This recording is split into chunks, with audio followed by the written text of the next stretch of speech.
In this ClimateGenn episode, we're looking at 3 interviews recorded at the Arctic Repair Conference in Cambridge, hosted by the Centre for Climate Repair at the University of Cambridge. In the first interview with Centre for Climate Repair Director, Dr. Shaun Fitzgerald, we touch on some of the themes emerging from the conference, but also from the news cycle during London Climate Week that was running concurrently. In the second interview, I speak with Anni Pokela from the Finnish organisation Operaatio Arktis, an emerging think tank looking to articulate informed discussions around extreme climate impacts, tipping points, and geoengineering, which is also referred to as climate interventions. Operaatio Arktis have gained international recognition for their clear engagement on these complex and often taboo topics. The third interview in this series is with Justus Lehtisaari, also from Operaatio Arktis. Both these conversations are recorded during the evening drinks in Cambridge, an attempt to explore how their work interacts with such a broad range of issues that we are collectively facing today. There are 5 more interviews from the Arctic Repair Conference that include Indigenous climate representative from Tuvalu, Faatupi discussing the existential threat of sea level rise and inundation, as well as a conversation with Julius Mikael Eriksen Lindy, the project coordinator at the Arctic Environmental Unit for the Sami Council, who is tasked with trying to see if climate interventions can help preserve their way of life or be rejected as dangerous to life. There are also a second set of discussions with Kerry Nichols from Ocean Visions, Jason Box from the Geological Survey of Denmark and Greenland, and Rafe Pomerantz, a legendary climate policy expert based in Washington. Thank you for listening. Mainstream media has been printing unusually favourable articles on the work of the Centre for Climate Repair.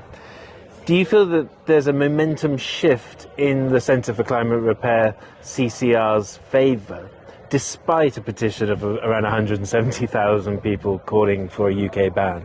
Well, I think the overall positive mood is not actually about the Centre for Climate Repair. I think it's more about actually what is necessary overall for tackling climate change and an increasing awareness that, first, if you sign up to something called the term net zero, which is what this petition was about, we've got that enshrined in law, and we can't row back on that. So that's the first thing. The second is the idea of looking at research into other forms of geoengineering, which was the term that was used, or exploring climate cooling options.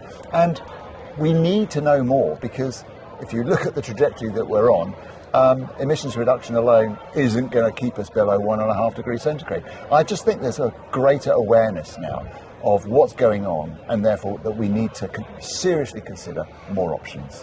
One of the big cases that seems to be always brought up against the research, and we're talking about research, we're not talking about deployment, is that it's a big distraction away from emissions reduction. I know you just mentioned that net zero is enshrined in law, but do you have a sense that the organisation, the CCR, is doing work that does not distract from emissions reduction? How do you keep that ethos within the organisation? Well, the Centre for Climate Repair, we have made it really quite clear, I hope, that the strategy is what we call our 3 Rs. And it starts with emissions reduction. I mean, there is no quibble about that. And actually, unless society really gets to grips with emissions reduction, everything else is futile.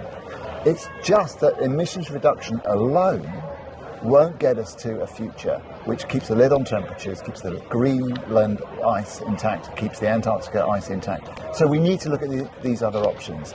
So it is actually not just about saying it's a complementary action.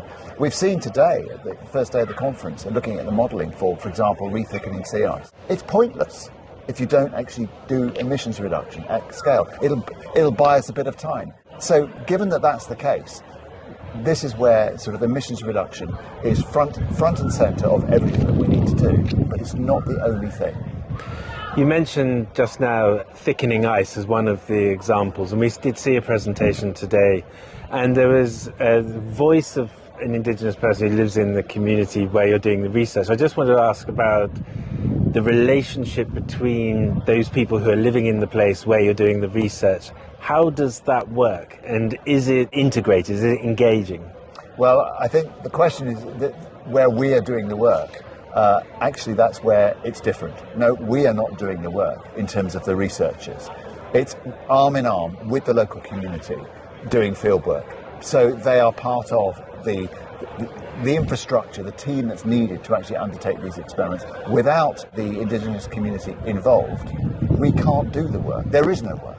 So it's a collaborative. Ultimately, if ever this were to be considered to be something that might be deployable, it would actually be done by the local community anyway. So bringing them on board, working with them and exploring ideas from the outset, and then deciding to undertake sort of collaborative research in terms of field experiments, that's the nature of the work that's ongoing.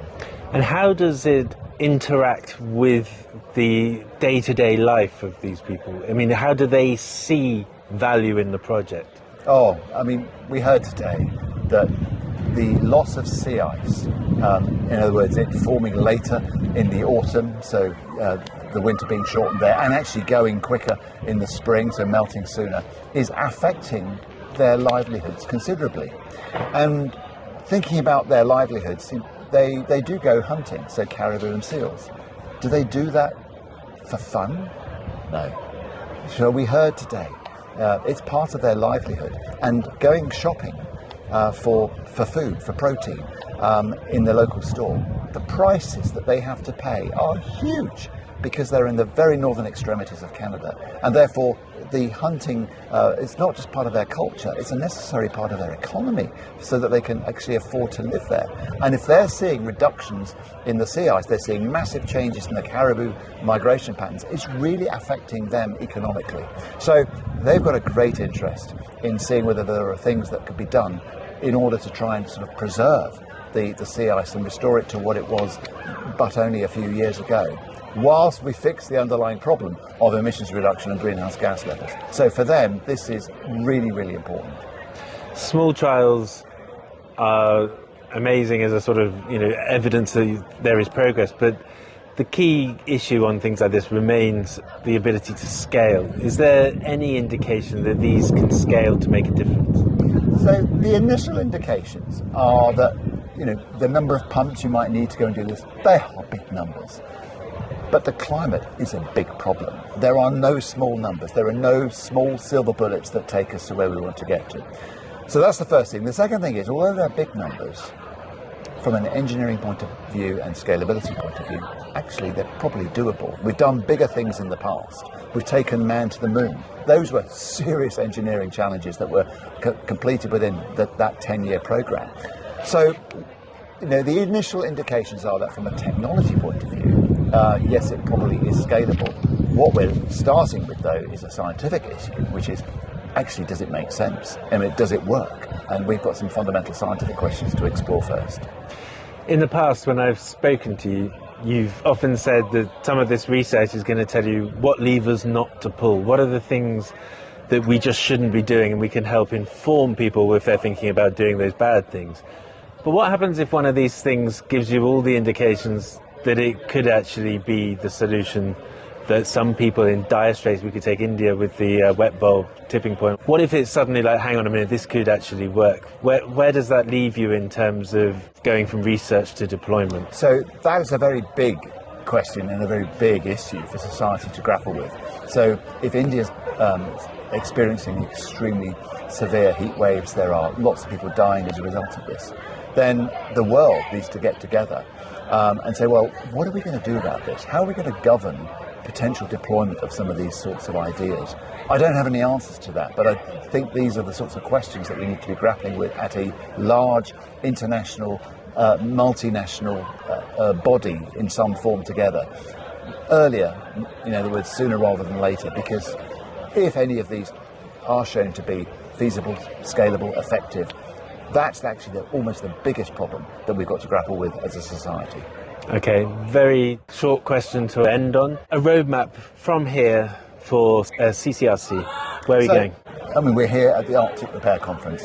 Arctic ice is disappearing, and we don't have that long. So the vision that we have is to be in a position in 10 years' time to be able to identify which of these approaches to make interventions may or may not be scalable, and also to be in a position to have a roadmap going forwards to then scale them up pretty rapidly.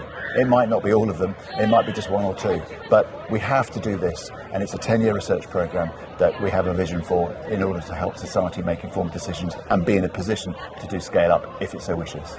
Thanks very much. Good to speak to you. Annie, it's great to see you again. It's a year and a half, nearly 2 years getting on from the last time we spoke. Yeah. Can you start by telling me, what are you hoping to get out of this Cambridge meeting? What's going on with Operaatio Arktis, if I pronounced it correctly? Yeah, that was good. I think for me, getting like an updated snapshot of where the climate intervention research is going right now. There's been a lot of changes and like things happening in the field when it comes to like funding and like more and more research project kind of popping up, which is really, really cool. I think it's a really interesting time. So I think most of all, just kind of like, because I've been really focused on like national stuff lately and stuff. So yeah, getting like an updated view on that. So you're talking about changes. Yeah. How do you feel I'd say that I don't want to use the word climate, but I mean the sort of everything, the narrative for and against. How has that evolved since you were in Dubai at COP28, I think it was? I think maybe even just the fact that tipping points are kind of like entering the discussion more and more. Like when you compare it to a year ago, I think people are talking about that a lot more. There's been research coming out about like how the Western Arctic ice sheet probably already crossed its tipping point or like already collapsing and stuff. So I feel like the change, it's like we have been in Operaatio Arktis, we've been saying that for a long time, but now it's getting to be, or like we said like 4 years ago that 1.5 has been crossed, and it's a completely different thing now. Like when we started, people were like, oh, you can't say that, that's not like, but now those things have kind of reached the point where they're in research academic papers and it's coming, so that thing gives, or those kind of changes, horrible changes obviously in the climate system, but those have made it so that the discussion about geoengineering, I think, has gotten a bit easier, at least with those people who haven't already kind of formed a really, anti-stance towards geoengineering. And from where you are now, and you're going to leave Cambridge in a couple of days, what's the sort of focus, say, for the rest of this year? What's the agenda list in terms of what your targets are, what you're trying to communicate, what you want to achieve? Yeah, so we're going to be focusing on tipping point risk management this year and the next. So we're going to have kind of a bottom-up approach. We want Finland to include tipping point risk management into our national climate strategies, and to maybe start some research projects, like governmental research projects, when it comes to tipping point risk management, and to make sure that climate intervention research is part of that risk management, which it should be, because where we are right now. So that's a big thing. So it's going to be kind of a national focus, and hopefully when we get there, that's going to give a lot of energy towards other countries jumping along and Here in the UK, there's been a lot of funding for research, which is it's not a lot in the context of a lot of but other things. But it's the biggest that it has been so far. Yeah.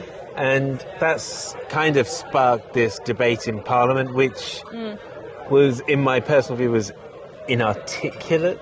It was kind of, it was using arguments from 10 years ago. Right. So it kind of agreed not to agree on something that wasn't quite very clear. Yeah. How do you think that could be improved if you're approaching Finland with a fresh slate? Yeah, we are in many ways. I feel like Finnish people haven't gotten to have those conversations on a high level yet. And I don't know, I would love to kind of avoid the for or against argument completely. Yeah. I feel like that's just uninteresting and doesn't really serve the purpose. I feel like we should look at interventions not as a kind of group, but as kind of separate techniques that have very different consequences and stuff.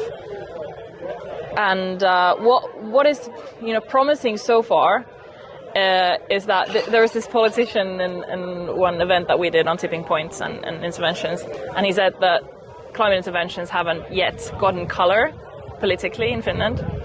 So there isn't this sort of, it isn't super politicized in terms of like party politics, which I think is a good sign. We're going to have a very right-wing government for another 2 years now in Finland. And I feel like, we have to work with that, and I feel like we actually are working with that pretty well right now. And I really don't agree with some colleagues in the climate space who kind of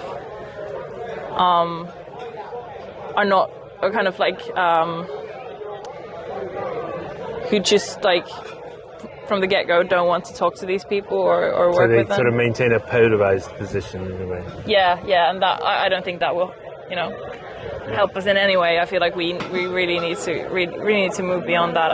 And when it comes to like technology and like as myself, like being kind of a like leftist, activist, feminist, whatever. Like I belong completely to that sort of stereotype. Especially when it comes to my roots like in XR and stuff. It's I think we really need to let go of that like purity politics when it comes to like climate action and like the ideology that drives that, which is like maintaining that purity also when it comes to solutions and approaches. And then it really easily slips into like, technological solutions. Ooh, that doesn't sound like me. That's not in my comfort zone. And then you kind of leave that whole discussion to, the people that you don't want to kind of control the conversation. Okay. So that's the Finland paradigm. And tomorrow you're going to be saying some words here in Cambridge to a very international group. What are you going to say to them? Well, I want to say in my comfort zone, which is kind of a very like wide scope, I guess, like philosophical, even political analysis of where we are and what we should do. I think I see a lot of tiredness and pessimism and kind of hopelessness in the scene of like climate isn't like trending right now. A lot of other crises are like coming up more and more, like wars and stuff, and so and I don't think the answer is hope. I really don't think the answer is hope. Hope is not what got me to act in the first place. And what drives me right now in my work is not hope and it's not despair. And so I want to talk about what is there in the middle of those two approaches, which I think are both completely useless. And what's it like kind of trying to engage with this present with all of its like contradictions and crises and kind of being able to hold those crises and contradictions and still engage with that present and stay active. I think that's one of the most important things right now. Okay, and so we've covered sort of in Finland, we've covered what your address tomorrow. Yeah. Have there been anything throughout today that's really struck you as poignant, something to take note of, maybe something you weren't expecting? I think one thing was there was usually in conferences like these, kind of focus on like the techniques and governance and stuff. And there has been a bit of talk about like youth climate anxiety, which is kind of like, I think it was a bit surprising to hear because I feel like I've heard that in like some COP sessions like 3 years ago. And I'm kind of against that framing of climate anxiety. I'm actually going to talk about that tomorrow, just a tiny bit as well. So what is your thought on climate anxiety? Because it's almost a bit of a cliche. It is completely, and I think anxiety is just the wrong word for most of what I've seen in young people, like the emotional situation where young people are. Because anxiety is usually, fear is for something that, is actually real, and anxiety is something that, might not actually exist. Of course, there's a lot of uncertainty when it comes to climate impacts. But my experience was that a lot of that anxiety was actually unnamed grief about where we are. So I've actually talked more about like climate grief and climate rage than climate anxiety. And I feel like that has really, when I've spoken to young people, I think that's kind of resonated more. And when you talk about rage and anger, Yeah. there's a very tempting thing to get back into the polarization, Right, which you right, also don't want to do. Yeah. So it's kind of, how do you navigate that? Well, I don't think like grief or anger is the driving force from my like work anymore. Like it used to be. Like I was in XR and I, was in police hold up for a night and like you need some anger and grief, stuff. yeah, to go there. And I have no regrets because like that has brought me here, like to do this stuff. But that's not the driving force, and I don't think it should be. Maybe. I think right now I'm like ambitious more than like angry. So you think now that? Do you think in a way that when you were in that sort of XR, angry, etc., that it was very hard to envisage a future? And when you have ambition, it's because you're building that, you're creating a future. Sure. I mean, yeah, it becomes from being active, and of course, it's a very active act to go on the streets and do something like resist the law, and I have like massive respect for that. Still, might end up doing that at some point in the future. Like who knows where this world is going. I mean, at that time I did not envision a future. I was like, I wanted to have a kid and I can't do that, and that has been taken away from me, and this is so awful. And of course, like when you are faced with how bad things really are, which XR does really well. Like they talk about the climate crisis in a very concrete way, and that's what I really applaud them for. They don't talk about like, oh, this is a big challenge for the, for the humankind. They talk about like death tolls and diseases and like all the violence that we're facing. I think that's really, really, really cool, and I think it's like only natural that the first place you go after hearing those things is that kind of like, I really cannot envision a future. But I think when you keep being active and working around those things, I don't know, like at least this work that I do in Operaatio Arktis has like, especially in like the last year or 2 years, really, really changed my perspective. So that I'm not desperate anymore, I'm not hopeful either. Is that what you want to try and convey? Yeah. It's a very, very, very difficult situation where we are. We have to look at climate interventions in addition to like nature-based solutions and like systemic change and stuff. And what I think is really cool about our project is that we're like, okay, this is the situation, here we are, we have to look into these techniques, and we have to kind of live with the contradictions that's kind of inherent in this whole approach of like technological solutions. Yeah. And that has been really empowering and kept me at like an active stance and an active position instead of reaching for the past or reaching for the future, and like being able to be in this present, I guess. You referenced wars earlier, and there's this sense today of disgust among so many people I speak to of what we're collectively, through our leadership and so on, allowing to happen in these wars, which we're kind of supporting through supplying or whatever it is. Yeah. And that disgust kind of, in a way, the war narrative has displaced things like climate, which have become smaller issues. But in a way, they're just getting bigger in the background, and we're going to come back to them. And when we come back to them, and we realise how existential some of these things really are, we're going to be in a different frame of mind. Do you think that in the sort of the hope, the ambition, the things that you've been referencing as what you've come through, could be a sort of parallel to getting through these war problems? Is that we could, by people who are finding a voice to stand up and say, no, this is disgraceful, whatever, that there is a sort of a collective movement for bottom-up speaking up. Yeah. And I mean beyond the activist community, I'm talking about sort of people in middle-class positions who would never normally say anything, have just brimmed out on... Because climate can be quite conceptual, but a lot of this war stuff on social media... Yeah, that's true. And I really can't... someone here just talking about, it's so like... What are we going to be, worried about in 100 years? Like, is it going to be Palestine, or is it going to be climate? I'm like, of course people are, enraged about Palestine, because like that's like suffering happening right now, and like it just you can't blame people for like focusing on that. But yeah, I think it's really hard for me maybe to speak about like, or like encourage people to speak up. Like it needs to go beyond that. And I feel like if you want to speak, like do more than speak up, it means that you have to work in this really dirty and horrible system. And that's not, I don't think that's me being like conservative, like, oh, this is just a system and we just have to work within it. Because like obviously you can change the system, but before that you have to like kind of dirty yourself. And like that's the thing about like Israel, Palestine, Ukraine, like we cannot separate ourselves.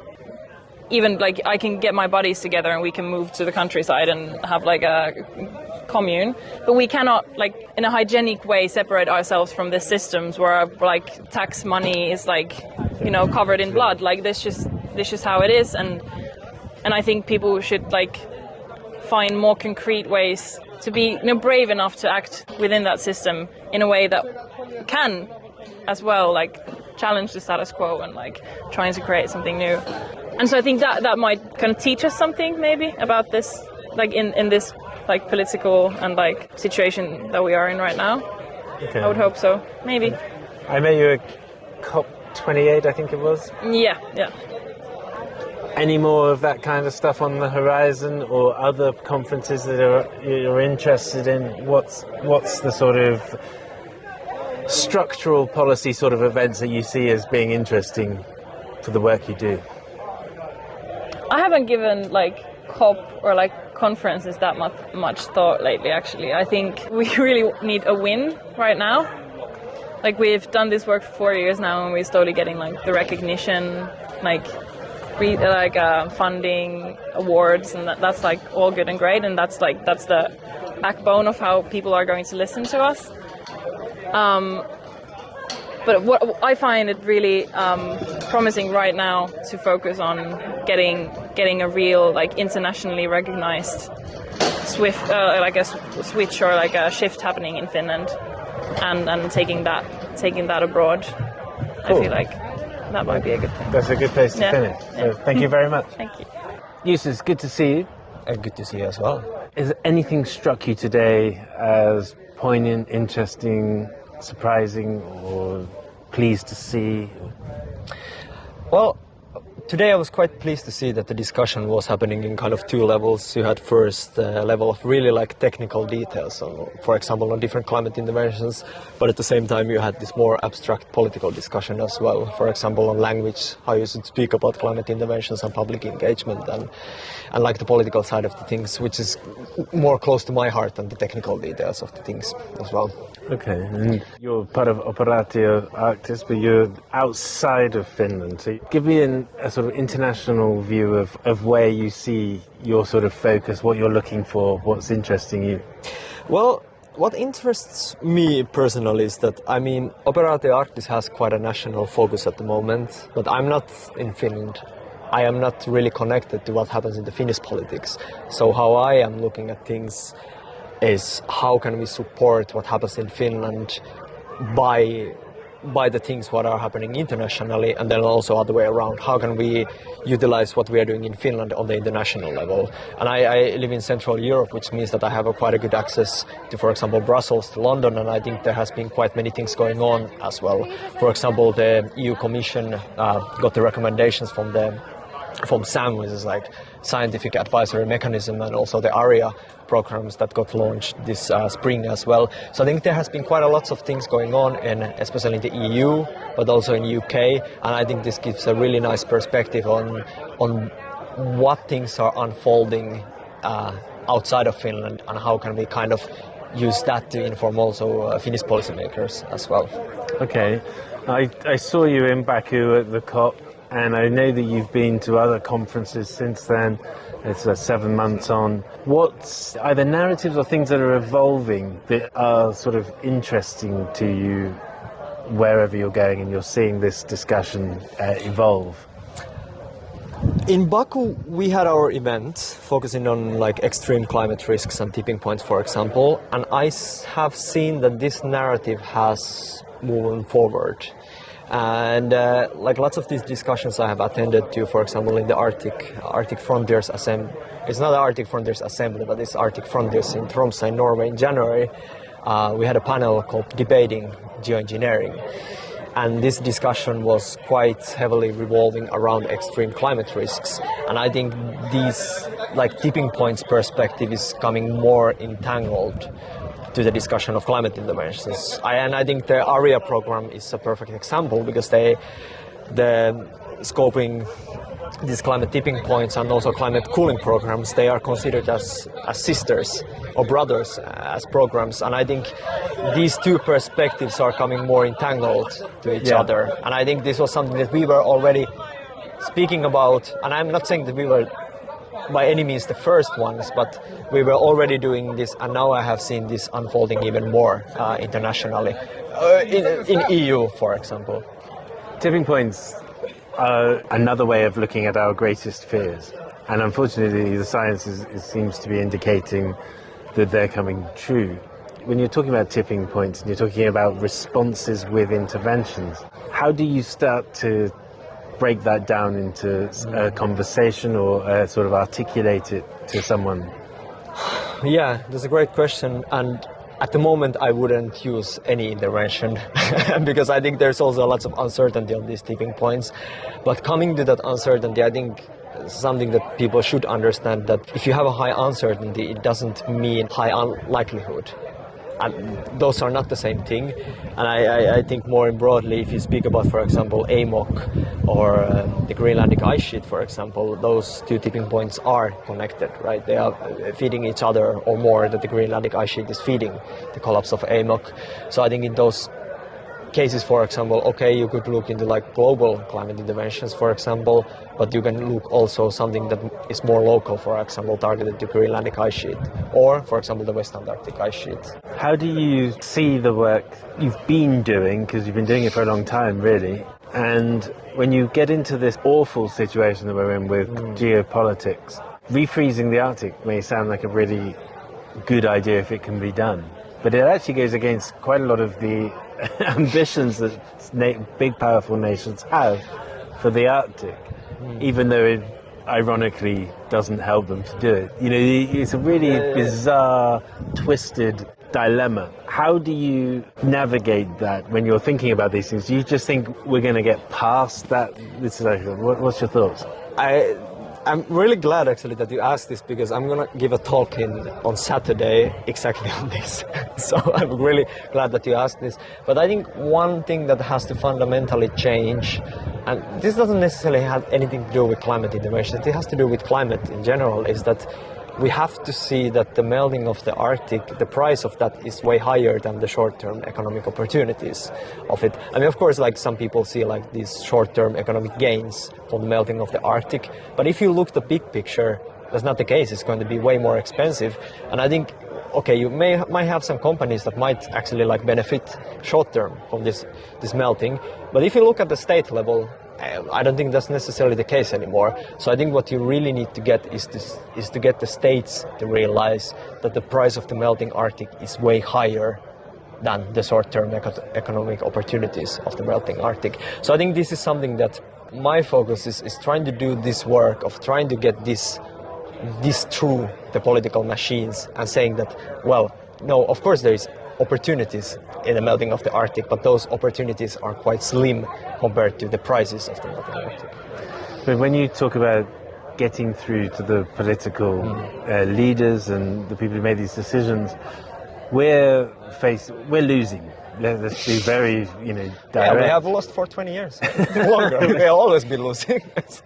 We're losing, but we're on the right side. And we're going against lobbyists, we're going against the money that is really, really, really obsessed with short-term gains. Yeah. And it feels like sometimes we're playing the wrong game, because we're just playing this straight game of trying to convince people, hey, have you thought about strategies for talking to politicians? UK is a very interesting example because they're funding geoengineering research, yet they have a debate in Parliament whether no one would actually dare say that they would ever consider deploying one of these techniques which it's kind of, it becomes ridiculous. But how do you think that this sort of getting past these sort of roadblocks? I think one of the ways is to frame it as a national security issue, right? I don't know, I'm from Finland, for example. Yes, let's say, I mean, this has been in the public discussion for long, that, for example, that the Russians have been purchasing like farms and land near the Finnish military bases. Yeah, you can make, money from that. But then you have people like from the state level saying that, well, this is not okay for the national security reasons. And I think this is a way that we actually could go past this. Like, if you frame it as a national security issue, I think the idea of short-term economic gains loses the gravity of it. And to get it as a national security issue, you really have to underpin the fact that high uncertainty is not the same thing as high likelihood. Like, I don't know, like you have, for example, states who are preparing, for example, for wars. And it's not that you are calculating how likely it is that the war will happen, it's the uncertainty of it that makes you to invest, for example, in military. And right. You're talking about underpinning the facts using the national security perspective. But these are real perspectives, and they're not actually discussed. They're downplayed. Do you think it's not just a good framing, it's actually a necessary framing? Because these are real things. You could use the same thing for renewables. I've had arguments with people here, actually, in Cambridge, who just say it doesn't matter if UK phases out fossil fuels or not. It just doesn't matter to the climate, doesn't matter to what's better is to do what's good for the economy. And then you talk about national security, and they would immediately say, yeah, it's good to phase out the fossil fuels because then we wouldn't be dependent, we wouldn't be so threat. Do you think that these arguments actually have some serious traction that we've been ignoring because we're focused on climate? Yeah, I mean, if you think about, for example, the green transition in the EU, is like one of the reasons is that you get an energy independence from Russia, right? it's like, yeah, we get a green transition. One of the main reasons is that we are not so dependent on the Russian fossil fuels, right? So it's a good thing. And I mean, when I speak about also national security, I don't mean that, you need to have these like military guys on the border. I think you have to think it more in the comprehensive way. For example, pandemics are a threat to national security, right? So I also think there is a cultural difference, because in Finland there is a concept of comprehensive security model, which takes into account of all of these things. It's not all about like, who do I have to shoot? Who do I have to shoot? It's more like, how do we keep the society running from these threats that are around? Like, for example, I don't know, runaway AI, climate change, pandemics, etc. Okay. And as you leave here, what's the next thing on the horizon for you? What are you thinking, okay, this is what I've got to turn my attention to on this topic? Well, after this I'm going straight to the Tipping Points conference, and what I'm really looking forward to is having more of these like maybe communication discussions with the tipping point scientists on what do they think about these things, because I mean we are kind of now speaking about tipping points in this community, but I'm not sure if that community is speaking about these things so much, or how are the tipping points, like how are they working as a communication devices as well. So I'm really looking forward to those discussions.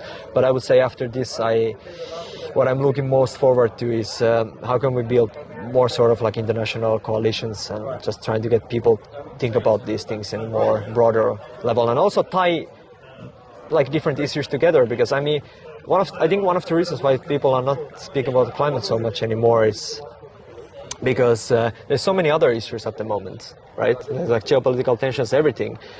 And that takes so much attention, and I totally understand it. Inflation, for example, like if you struggle to find food for at your table, I mean, you don't necessarily have to think about like some hypothetical tipping points, but how do we manage to kind of grab these issues together? I think it's really important, and trying to think these ways. Well, we are constrained by time, and hopefully we can speak again in a few months and see how these a new things are catch-up. happening. Yeah, good to speak to you. Thanks. Thank you very much.